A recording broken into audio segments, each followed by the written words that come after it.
역대기는 이스라엘의 건국기입니다. 이 역대기를 읽다 보면 하나님의 사랑이 듬뿍듬뿍 묻어나는 것을 볼 수가 있습니다.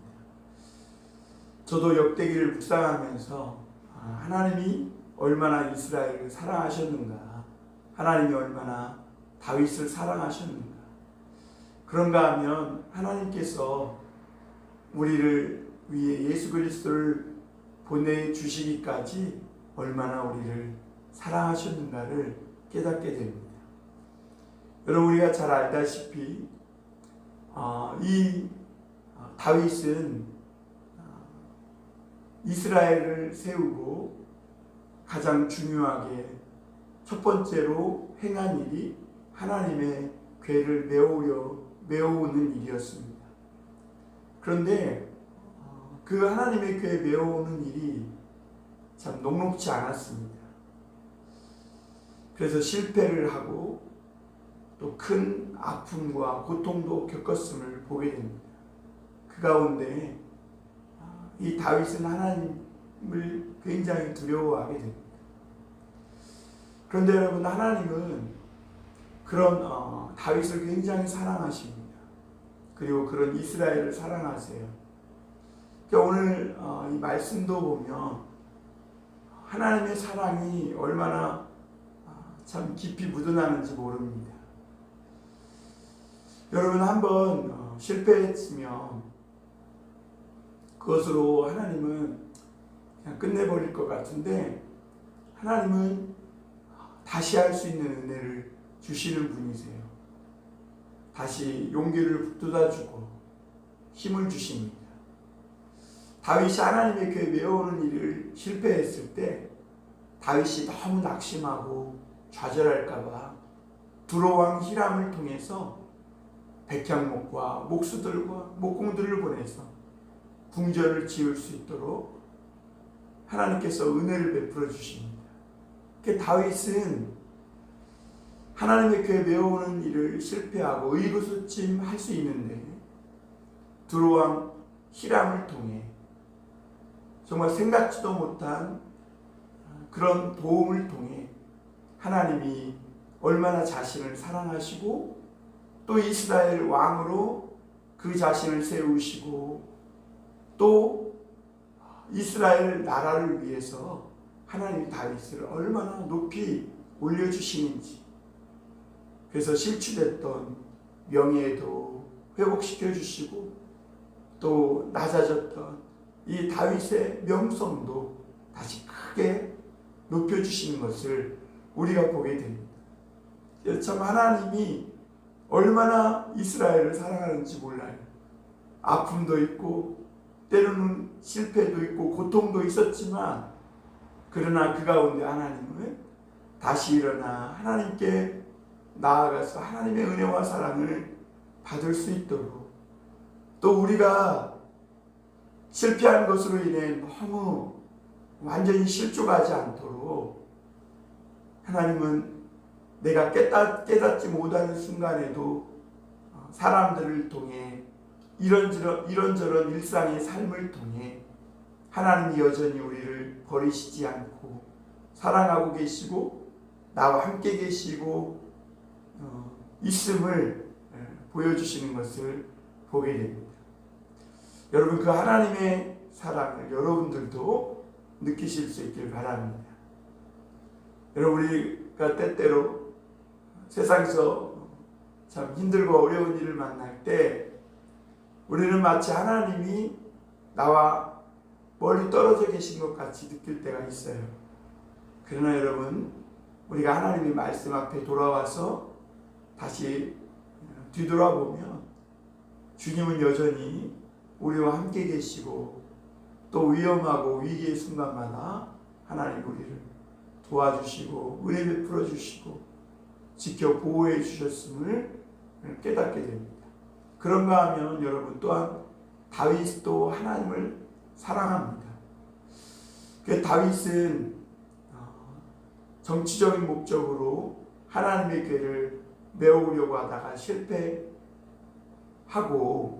웬만한 사람 같으면 그냥 놔버릴 텐데 다윗은 실망하지 않고 다시 용기를 내서 하나님의 궤를 메워올 수 있는 때를 기다립니다. 그리고 열심히 준비를 했겠죠. 왜 실패했을까? 그러면서 하나님의 말씀도 깊이 묵상했을 것이고, 그리고 어떻게 하나님의 궤를 메워올 수 있는지, 어떻게 내가 하나님의 궤를 메우리요? 라고 질문하면서 다윗은 그렇게 하나님 앞에 이제는 정치적 목적이 아니라, 실용적 목적이 아니라 신앙적인 목적으로, 또 신앙의 마음으로, 하나님을 사랑하는 인격적인 마음으로 하나님의 궤를 메울 준비를 하는 거죠. 그래서 사무엘서에 보면 다윗은 나단에게 늘 이런 하나님의 궤를 사랑하는 마음을 이렇게 표현했습니다. 나는 이렇게 좋은 궁전에 거하거늘 하나님은 저런 아주 참 편벽된 집에 있다, 이러면서 하나님의 성전을 짓고 싶은 이런 마음을 드러냅니다. 여러분, 이 다윗의 말이 왜 참 훌륭하냐면, 사람은 되게 모든 어려움을 극복하고 이제 왕이 되어서 편안히 좋은 궁궐에 앉아서 지내다 보면 신앙이고 믿음이고 잃어버리기 다 쉬워요.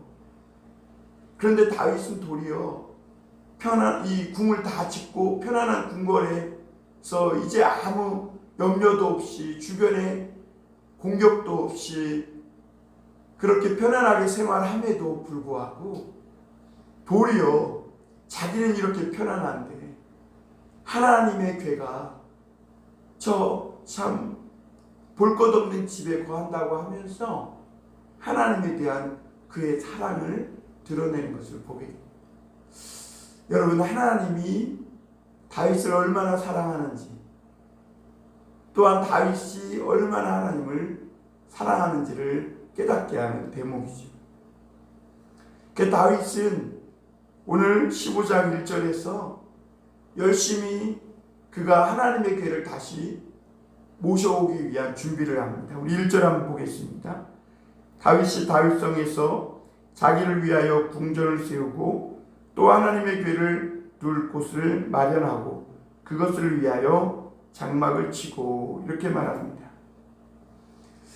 여러분, 이 말은 마치 다윗이 자기만을 위해서 이 모든 일을 하는 것 같은데, 사실은 다윗은 하나님의 궤를 모셔오고자 하는, 하나님의 말씀을 모셔오고자 하는 준비를 한 것입니다. 그래서 하나님의 궤를 둘 곳을 마련하고 장막을 치고 준비하는 걸 보게 됩니다. 앞서 말씀드렸지만 사람들은요, 한번 실패하면, 어떤 일에 대해 실패하게 되면 굉장히 낙심하고 주저앉는 사람들이 있습니다. 그리고 마치 인생의 루저인 것처럼 이렇게 살아갑니다. 그러니까 우리가 어떤 일을 하다가 사실 실패할 수도 있어요. 사실 우리가 넘어질 수도 있고 성공하지 못할 수도 있어요. 그런데 되게 많은 사람들은요, 어떤 일에 대해서 실패하게 되면 그 일과 자신을 하나로 생각해요. 그래서 마치 일에 대해 실패했는데 내 자신이 마치 인생의 루저인 것처럼, 그래서 다시 도전해보고 무언가 다시 시도해보려고 하는 마음조차 완전히 내려놓고 인생 루저처럼 그렇게 주저앉아 일어날 시도조차 하지 않는 그런 사람들이 있어요. 여러분, 하나님은 근데 그러길 원치 않으세요. 하나님은 우리가 어떤 일에 실패하고 때로는 내가 무엇인가를 시도했지만 그 일을 성공하지 못할 수도 있다는 거예요. 그런데 여러분, 내가 어떤 일에 실패했다고 해서 그것이 마치 내 존재가 어떤 존재라는 것을 얘기해 주는 것은 아니라는 거죠. 때로는 우리가 준비가 덜 돼서, 때로는 아직 우리가 때가 안 돼서, 때로는 우리가 다 이해하고 알 수 없는 어떤 하나님의 큰 섭리와 계획 속에서 지금 우리가 시험에 빠지기도 하고 또 실패하기도 하고 넘어지기도 할 수 있다는 거죠. 그런데 다윗은 참 그에게서 본받을 점은 다윗은 사실 크게 실패했습니다. 많은 사람들을 동원했고 군대 지휘관들과 노래하는 자들과 많은 사람들을 온 이스라엘 무리를 동원해서 하나님의 궤를 메우려고 했지만 사실은 실패했어요. 얼마나 부끄럽고 여러분 얼마나 다윗이 힘들었겠어요. 어떻게 보면 다윗이 그 우사가 죽고 하나님의 궤가 나곤의 타작마당에서 뛰놀면서 결국에는 이 하나님의 궤를 메어올리는 일에 실패하지 않았습니까? 그러면 이번만큼은 그냥 우리끼리 한번 해보고 야 되면 온 이스라엘 앞에서 해보자 이렇게 말할 수도 있는데 다윗은 그러지 않았어요. 왜냐하면 다윗이 이 하나님의 궤를 메어오는 일이 이것은 다윗 개인 한 사람에게만 중요한 게 아니라 이스라엘 전체에게도 너무나 중요한 일이고 앞으로 이스라엘 나라의 흥망성쇠를 결정하는 성패를 결정하는 아주 중요한 일이라고 보았기 때문입니다. 그래서 다윗은 한번 실패했지만 그냥 주저앉지 않았다는 거죠. 여러분 믿음이라는 건 그런 겁니다. 그래서 성경은 믿음의 사람들, 의인을 7번 넘어져도 8번째 일어나는 사람이 의인이다 이렇게 말씀하고 있어요. 그래서 오늘 다윗은 지난 13장에서 크게 실패했지만 그냥 그대로 눌러앉아 있지 않아요. 다시 준비를 해요. 자기는 다윗 궁궐을 자기를 위한 궁전에 편하게 거해서 어떻게 보면 하나님의 궤에 대해서 크게 실패한 후에 다시는 돌아보고 싶지도 않을 텐데 다시 한번 다윗은 하나님의 궤 들 곳을 장막을 준비하면서 다시 하나님의 궤를 메어오고자 하는 그런 열심을 부립니다. 여러분 우리 삶에 하나님의 말씀이 들어올 수만 있다. 우리 인생에 하나님의 말씀만 들어올 수 있다. 그 인생은 성공한 인생입니다. 여러분 사람에게 가장 어려운 일이 뭔지 아세요? 하나님의 말씀을 내는 것입니다. 우리가 하나님의 말씀을 들을 때 설교를 듣거나 말씀을 들을 때는 꿀과 같아요. 맞지 진리의 말씀이지. 그래 정말 영혼을 살리는 말씀이야. 그래 맞아 하면서 고개를 끄덕이고 무릎을 치고 아멘을 합니다. 그런데 여러분 이 말씀을 살아낸다는 것은 굉장히 쓴 것입니다. 쉬운 일이 아니에요. 그런데 다윗은 그때 그걸 잘 모른 거죠. 그래서 하나님의 언약궤를 새수레에다 싣고 가려고 했어요. 그러니 얼마나 쉬워요. 수레에다 싣고 가니 얼마나 쉬워요. 폼도 나죠. 수레도 새 걸로 만들었으니 얼마나 폼도 나고 쉬웠겠어요. 그런데 여러분 결국에는 하나님의 말씀대로 하지 않았을 때 실패하게 되는 것을 보게 됩니다.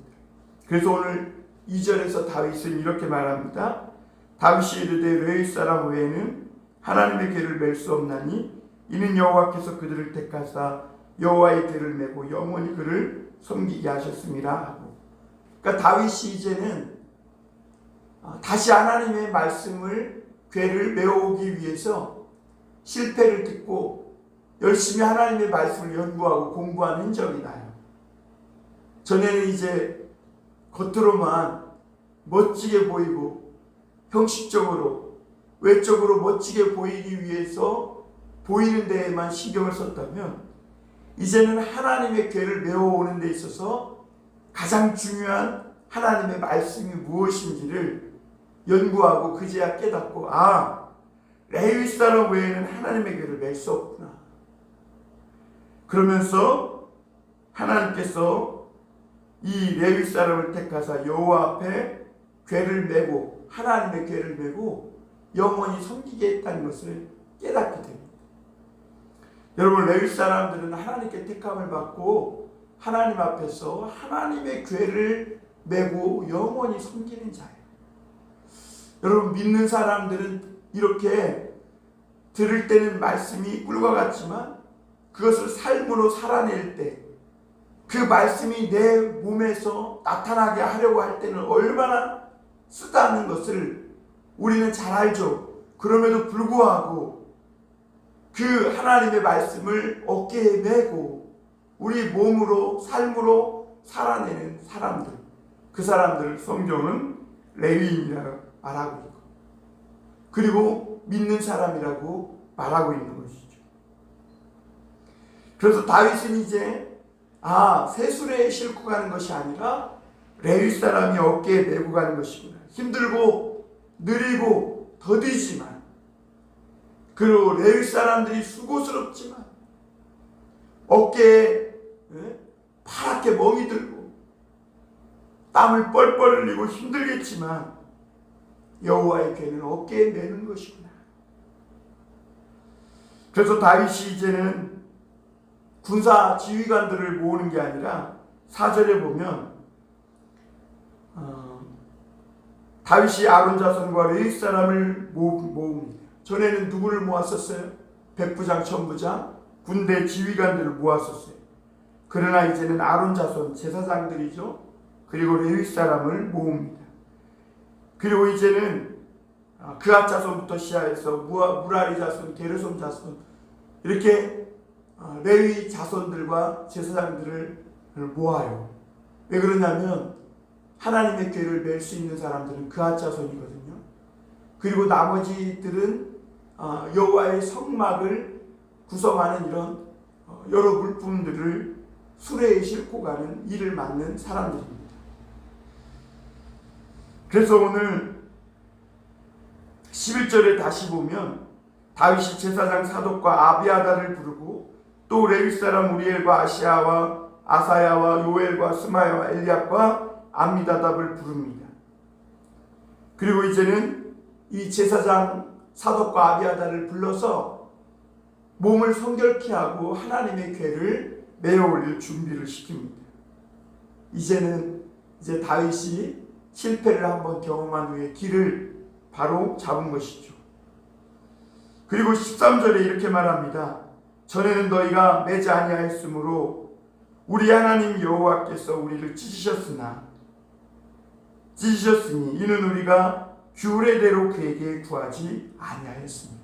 그렇습니다. 하나님의 말씀대로 레위인이 어깨에 메고 예루살렘 성으로 궤를 메어 올리지 않은 것이죠. 그러니까 다윗이 이 규례를 몰랐던 겁니다.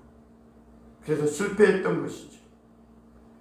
그러나 다윗이 하나님께 다시 믿음으로 시도하고 도전하고 또 포기하지 않고 그렇게 하나님 앞에 나아갔을 때 하나님은 하나님의 말씀에 그 깊은 것들을 보여주시고 하나님의 궤는 레위인이 어깨에 맨다는 것을 가르쳐 주신 것이죠. 여러분, 우리가 이렇게 하나님의 궤를 어깨에 메며 우리의 삶으로 살아내는 비록 쓰지만 그렇게 살아갈 수 있는 저와 여러분이 되었으면 좋겠습니다. 하나님은 이렇게 하나님의 말씀을 삶으로 몸으로 살아내는 그런 사람들을 통해 이 땅 가운데 하나님이 들어오시는 것이죠. 그리고 다윗은 오늘 13장과 15장과의 차이점이 뭐냐면 16절에서부터 24절까지 찬양하는 자들과 수금과 재금과 나팔과 비파를 치는 이런 사람들을 세우는데요. 13장에서는 그냥 무작위로 사람들을 불러서 그냥 노래 부르게 하고 풍악을 울렸다면, 이제는 각각 질서와 규모에 따라 누구는 재금을 치고 누구는 비파를 치고 누구는 나팔을 불고 누구는 무엇을 치고 이렇게 다 정해주는 것을 봅니다. 그리고 오베데돔은 문지기로 있습니다. 여러분, 이렇게 여호와의 궤를 메어 올리는 일을 하면서 그 형제들을 찬양하는 자로 세워서 즐겁고 기쁘게 하나님을 향하여 크게 소리를 내라고 합니다. 여러분, 오늘 이 말씀들을 보면서 하나님께 예배하고 또 하나님의 말씀을 우리 삶에 모셔오는 이런 하나님을 예배하는 이런 일들에 있어서 여러분, 어떤 이 일은 중요하고 어떤 일은 덜 중요한 그런 일은 없습니다. 여러분, 오늘 다윗이 하나님의 궤를 메어오는 데 있어서 물론 중요한 것은 레위인이 몸을 깨끗이 하고 어깨에 하나님의 궤를 메는 것, 이것도 중요하지만 또 그와 함께 누구는 재금을 치고 누구는 비파를 치고 누구는 문지기로 서서 그 사방을 지키고 문을 지키고 하는 각각의 요소에서 자기의 역할을 다하는 이런 사람들이 필요한 것이죠. 그래야 비로소 하나님의 궤가 예루살렘 성에 들어오는 것입니다. 그래서 오늘 이 다윗은, 그리고 이 레위인의 다른 형제들은, 헤만과 에단과 이런 사람들은 자기의 위치에 서서 하나님의 궤를 메어오는 그 일을 위해 열심히 하나님을 찬양하고 악기를 치며 노래하는 자는 노래를 하고 오베데돔은 문을 지키면서 그렇게 하나님 궤에 메어오는 이 놀라운 예배를 하나님 앞에 올려드리고 있는 것을 보게 됩니다. 그리고 여러분, 25절 이하부터 보면 이렇게 레위인이 말씀을 어깨에 메고 다른 형제들은 찬양하고 노래하면서 25절에 보면 여호와의 언약궤를 이스라엘의 온 무리들이 즐거이 메고 오벳에돔의 집에서 올라옵니다. 그런데 놀라운 사실은 26절에 보면 하나님이 여호와의 언약궤를 맨 레위 사람을 도우셨으므로 이렇게 말합니다. 여러분, 하나님께서 여호와의 궤를 맨 레위인을 도우셨다 이렇게 말해요. 그러니까 이 언약궤를 어깨에 매는 일이 쉬운 일이 아니었음을 보게 됩니다. 하나님의 도움이 없으면, 주님의 은혜가 없으면 맬 수 없는 것이죠. 여러분, 오늘도 우리가 하나님의 은혜가 없으면, 하나님이 우리를 도우시지 않으면 하나님의 말씀을 살아낼 수 없음을 우리는 고백하고 인정해야 합니다. 하나님의 도움이 필요합니다. 주님, 우리가 오늘도 하나님의 말씀을 즐거이 어깨에 메고 하나님을 섬기며 살아갈 수 있는 믿음의 사람들 되게 하여 주옵소서 하는 이런 기도와 하나님을 의지하는 마음이 필요한 거죠. 그리고 27절에 보면 다윗과 궤를 맨 사람, 레위 사람과 노래하는 자, 그리고 그 사람들이 함께 세마포를 입었어요. 마치 계시록에 보면 천국에서 하나님의 천군 천사들뿐만 아니라 성도들이 다 세마포를 입고 하나님을 찬양하고 예배하듯이 그렇게 하얀 세마포를 겉옷으로 입었어요. 그리고 다윗은 배 에봇을 입었다 그랬습니다. 배 에봇은 하나님 앞에 회개의 의미일 것입니다. 지난날 하나님 앞에 하나님의 말씀을 깨닫지 못하고 또 실패했던 그런 경험들을 하나님 앞에 올려드리면서, 그러나 오늘 하나님의 사랑과 하나님의 도우심으로 이렇게 하나님을 온전히 예배하고 여호와의 궤에 메어오는 일에 성공하면서 다윗은 기뻐하고 있는 것이죠. 사랑하는 성도 여러분, 오늘도 하나님은 우리를 사랑하세요. 우리가 어떤 일에 실패했다고 계속 인생의 루저인 것처럼 실패자처럼 살아가기를 원치 않으세요. 하나님, 우리가 더 기도하고 하나님 앞에 나아가서 하나님이 도우심과 은혜를 입어서 다시 한번 그 실패를 딛고 하나님이 주시고자 하는 더 큰 은혜와 기쁨과 즐거움을 얻기를 원하세요. 우리 사랑하는 성도들에게 이렇게 놀라운 하나님의 사랑과 도우심이 함께 있기를 바랍니다. 또한 우리가 하나님을 사랑하되 어떤 정치적인 실용적인 목적이 아니라 정말 다윗처럼 배에 에봇을 입고 하나님을 사랑하는 마음으로 왕이신 나의 하나님이여 내가 주를 높이고 내가 주를 사랑하나이다. 궁궐에 거하면서도 하나님을 사랑하며 하나님을 묵상할 줄 아는 그런 참된 믿음의 사람들 다 되시길 주님의 이름으로 축원합니다.